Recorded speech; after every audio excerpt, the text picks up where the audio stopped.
Sheep, sheep, don't you know the road? Yes, my Lord, I know the road. Sheep, sheep, don't you know the road? Yes, my Lord, I know the road. Don't you know the road by the plain of the soul? Yes, my Lord, I know the road. Don't you know the road by the sand? There was an underground railroad network from southern Illinois all the way up to Canada. A great number of whites and blacks participated in it. Moved blacks in wagons covered with produce and other things up through the state, through Chicago, where other people helped them move on to the promised land of Canada. Don't you know the road by the marching on home? Yes, Lord, I know the road.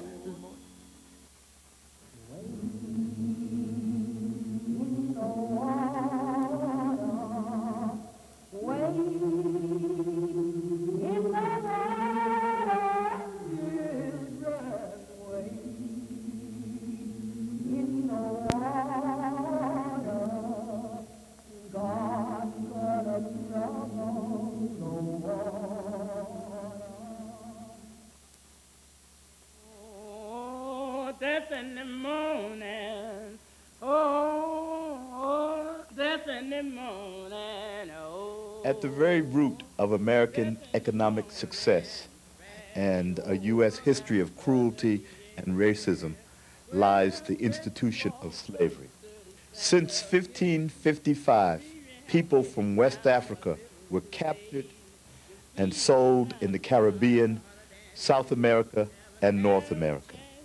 These people, mainly healthy men, women, and children, took a brutal journey of humiliation, torture, rape, hunger, disease, and death on overcrowded ships destined for the Americas. Live humble.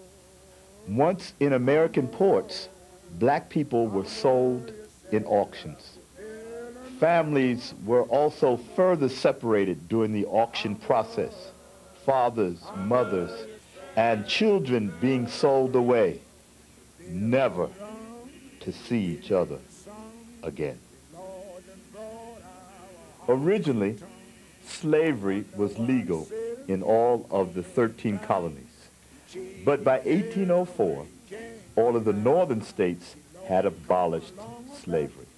Yet, the southern states decided to maintain slavery in order to support their booming cotton industry.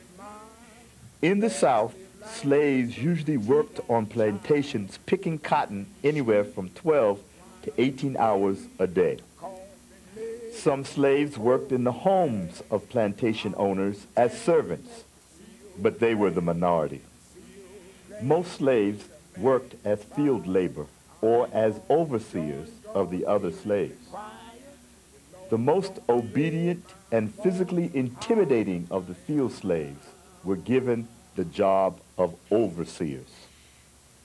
Overseers were in charge of disciplining and reprimanding the other slaves. They would whip the other slaves at the master's command, and they would often be whipped by the plantation owner if other slaves escaped. The whippings were brutal, whether by the overseer or the plantation owner. Many black people died or were permanently disabled as a result of them.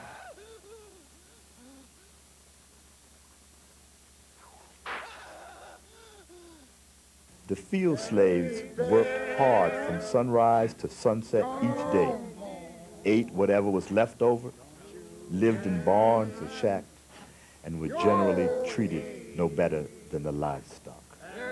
The harsh treatment, long work hours, rapes, whipping, and inhumane treatment prompted many slaves to escape to the free states of the North. The majority of early escape attempts were unsuccessful.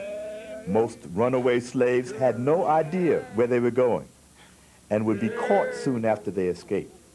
Yet, after many unsuccessful attempts, slaves became more knowledgeable of what existed outside of the plantations.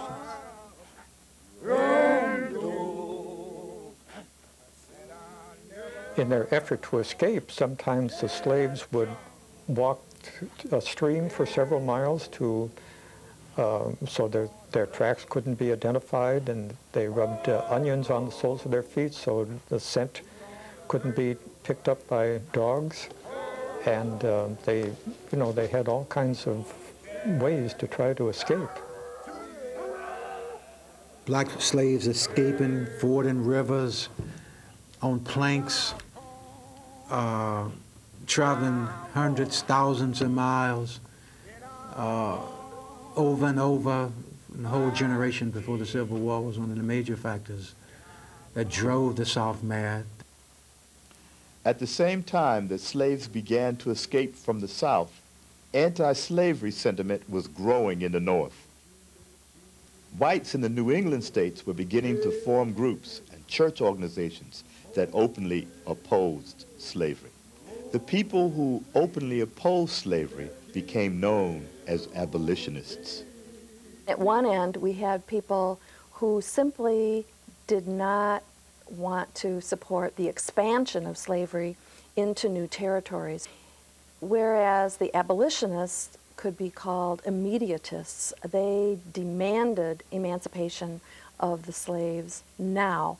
They couldn't wait for it to happen in due course, as some people, some governmental people thought, well, it will just go away if we just ignore it.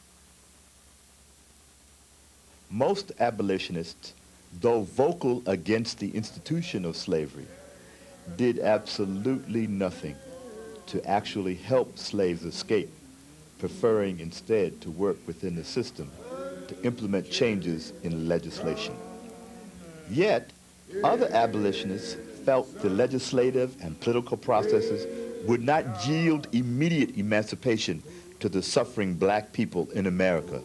So they, allied with the free and fugitive blacks in the North, set out to physically help slaves escape from slavery. These groups of abolitionists became known as the Underground Railroad. When a fugitive slave came through anywhere, they didn't know who was going to help them at the next step of the way, on down the road. And even the people who were conductors in the Underground Railroad did not know one station from another, except maybe the one immediately preceding their house or their church, or maybe the one right after. Slaves came here from Princeton, from one of the stations over there.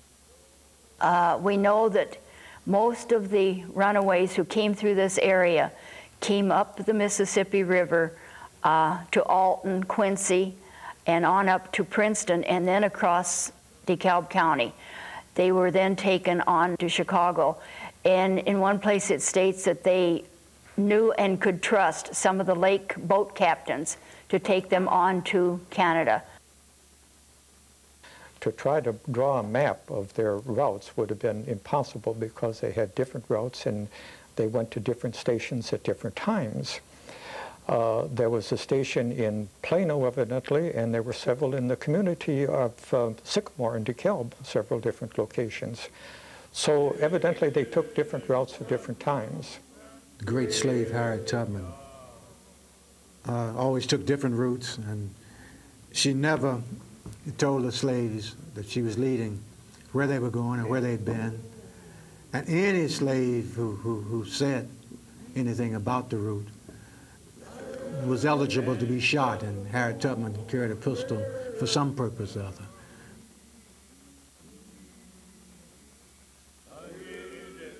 Part of this was because of the whole need for secrecy. You recall that the Fugitive Slave Law was in effect, and after 1850, it became very, very risky to help fugitive slaves because you could be fined. You didn't want to get in trouble with the law enforcement officials. So people didn't write anything down. They did not keep records. It was all oral, and they certainly did not want to know who was involved in the Underground Railroad every step of the way, because then they could be called as a witness in a court case against that person if that person were ever arrested for going against the fugitive slave law. So people only knew their little portion of the Underground Railroad when they were actually helping.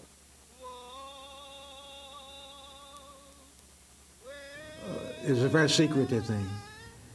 And you were told when you reach one of these stations, you go to the town of Peoria and you go down 3 steps and you go in the dark and you knock 5 or 6 times. This is mainly the way it was done.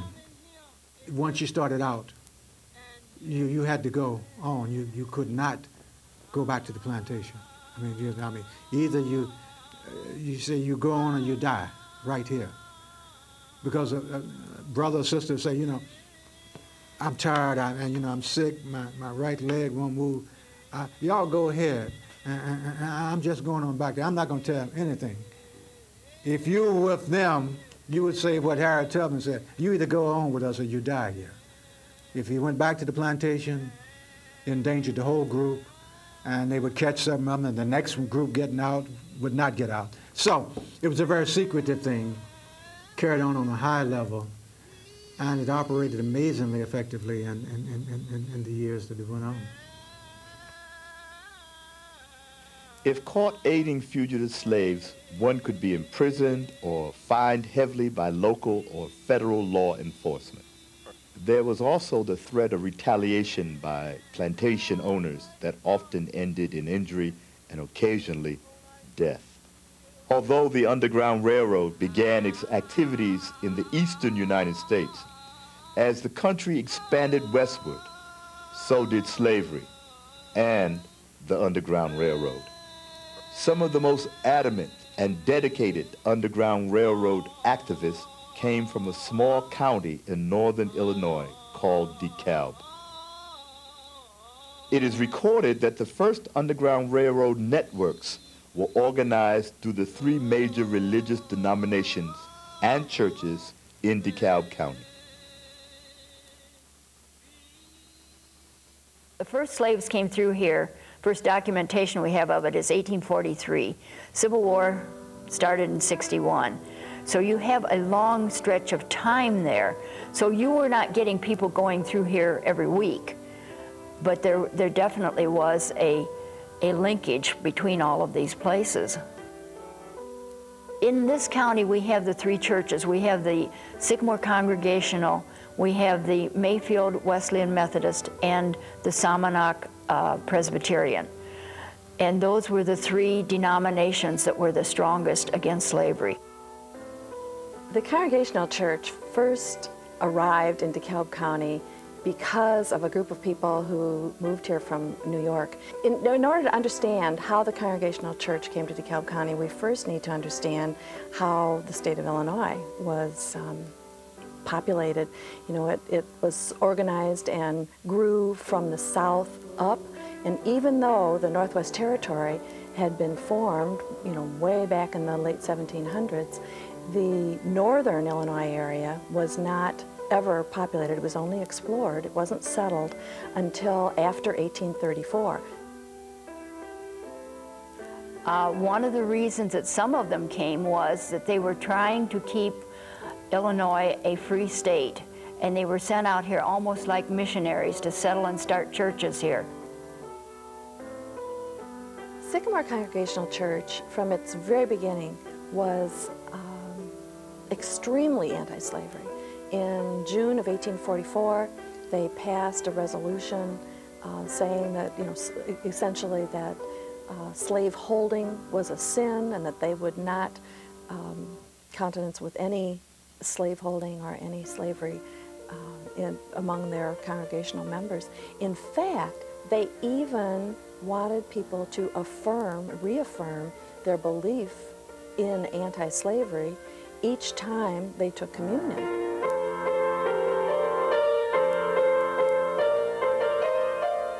I think one of the most important characters in talking about the Underground Railroad here would be Deacon David West. He lived just 2 miles east of Sycamore on Old State Road. Deacon David West was a member of the Sycamore Congregational Church.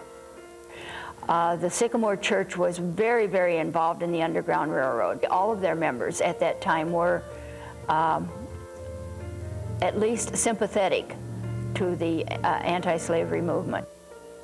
The first slaves that came to the West Farm came in 1843. It was the first time that the West children had ever seen a black person. They accepted that and worked with them, and in fact Elias, the oldest son, was only 14 years old at the time. And one time several slaves came and Mr. West was not at home, and Elias West at age 14 hitched up the wagon and took those slaves on to the next station on the Underground Railroad, which was in St. Charles. And a little later on, Deacon David West made a wagon himself that had a hiding place in the bottom of it. It could hold up to 10 people. It was a secret wagon, and he would then put grain on top of it and take the slaves on to the next station. You have to kind of think about what it looked like out here at that time. It was nothing but prairie. There were no roads, no road signs, nothing. They moved the slaves at night. West built an addition to his house and had separate rooms where the slaves could be hidden. There also was a hiding place under the corn crib. One of the stories in the West Journal tells of a little girl that came. They became quite fond of her. She stayed there several days. And when she and the family moved on, they asked her to please let them know if she got safely to Canada. And it was over a year later that they got a letter from this girl stating that she was indeed in Canada, that it had taken her a year to learn to read and write before she could send the letter.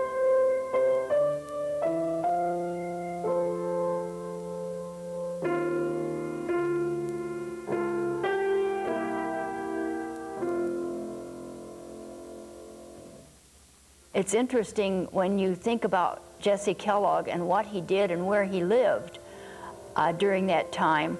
He lived just 2 blocks south of the courthouse. He actually built a room under the floorboards of his house that he could hide the slaves in. And as I said, what makes it interesting is that he lived 2 blocks from the courthouse, but he also was deputy circuit clerk. And I've often been asked, was anybody ever arrested here for hiding slaves or transporting slaves? The answer is no. I went through all of the early court records. There are no records showing that anybody was ever even stopped here. But when you had all those people living right here who were involved in DeKalb County government, they weren't about to arrest anybody for slave running.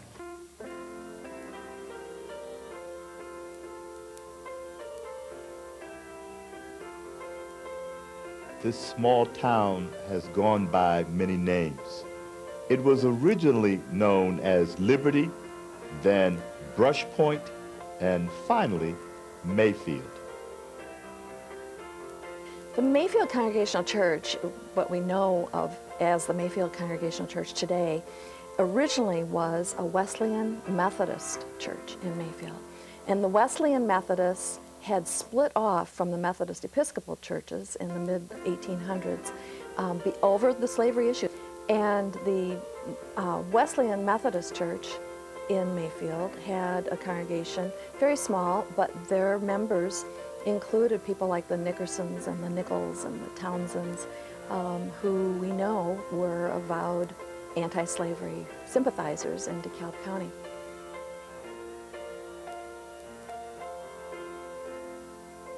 He was sitting one evening, and the prairie winds were howling outside. He was reading, and a timid knock came to the door. He went to the door, and there was a mulatta and her child, a young woman. He said that the person who brought her left and he didn't even see him. And so that's the way it worked. They went from house to house, and you didn't see who was dropping this person off. But she said to him, "I hear that you are a friend of the black people." And he said, "Yes, come in." And he decided that it was too cold. It was in the winter. It was too cold at that point to send her on to Chicago, that they have to find some other way to keep her and to hide her. So he went to his neighbor down the road, Mr. Townsend, who also was a conductor on the Underground Railroad. And they decided to bring her into Sycamore to Dr. Page's house.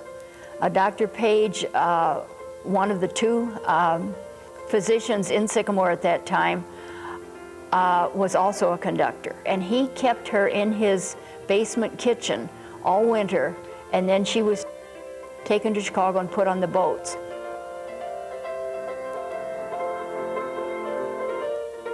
There were some people who were trying to catch some of the conductors out in Mayfield Township, and so they knew they were being watched, and they took this buggy and filled it full of Nickerson's neighbors and took out across the prairie, and were of course followed by the people trying to catch the slaves. And they were chased quite a ways, and then the buggy stopped, and they pulled the curtains back on the buggy and were kind of manhandling the people inside, and when they lit the lantern to see who they were, found that it was their own neighbors. Nickerson also told about one person who had slaves in his wagon and was going through Sycamore at the time that there were signs posted downtown Sycamore for the runaways. And there was a $500 reward, and he just ignored it and went on. That would be a tremendous amount of money. But the people here, as I said, you know, they just felt so strongly about it. It was part of their religion. It really was. There were a lot of Scotsmen in that particular congregation, and they too were extremely anti-slavery. Well, the United Presbyterian Church is located 5 miles north of Salmonock at the corners of Chicago Road and Governor Beveridge Highway. The early church members came from Washington County, New York. The actual first family were Mr. and Mrs. George Beveridge.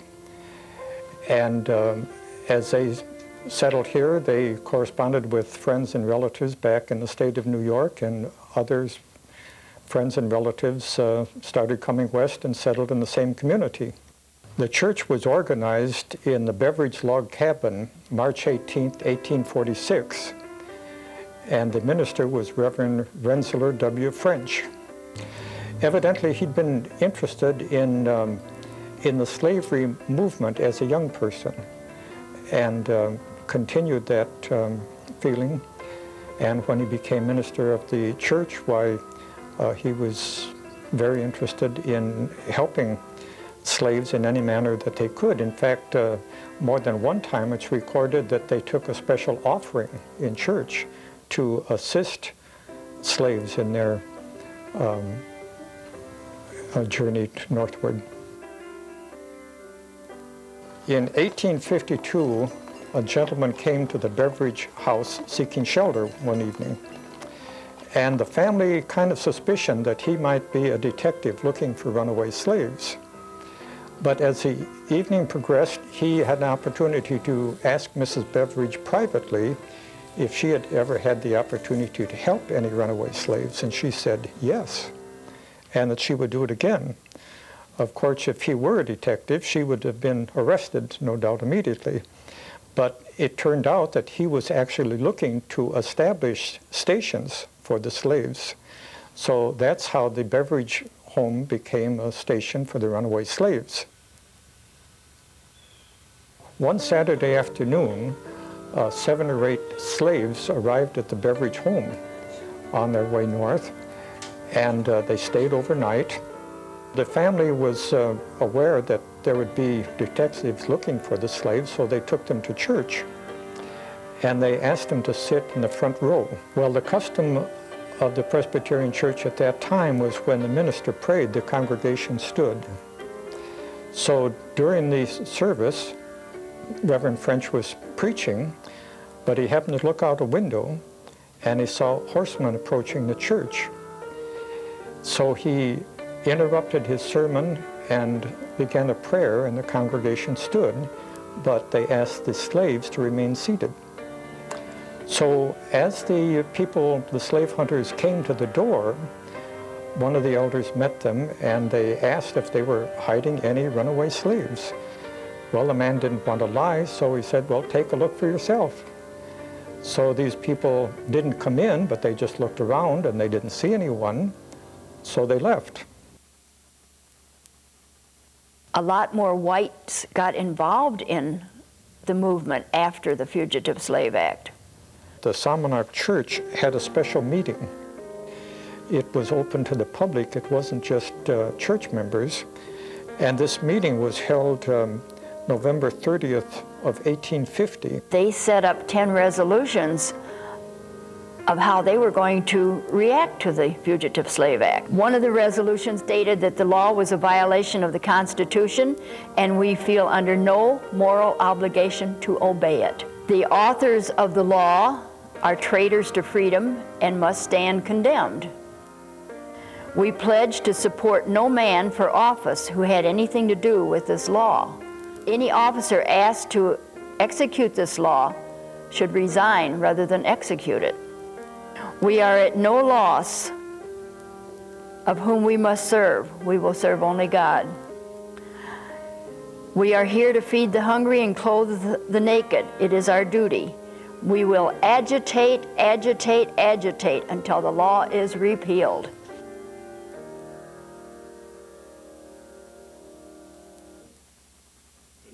Once the runaway slaves went through DeKalb County, then they would head to St. Charles, from there to the city of Chicago, and there were quite a few boat captains who were known to be sympathetic to the anti-slavery movement, and the captains would take them aboard their ship for no payment and take them on up to Canada. They settled in several settlements around Windsor, Canada. The Canadians were trying to settle Canada, and they would sell them 50 acres of land, and they would give them 10 years to pay it off. One of the first and the greatest things that the Canadians did was that they built schools. Windsor, Canada was one of the spots where they landed, and there was quite a settlement. Elgin, Dawn. Canada was free territory. That was kind of a mecca. That was a goal, the place where they wanted to go.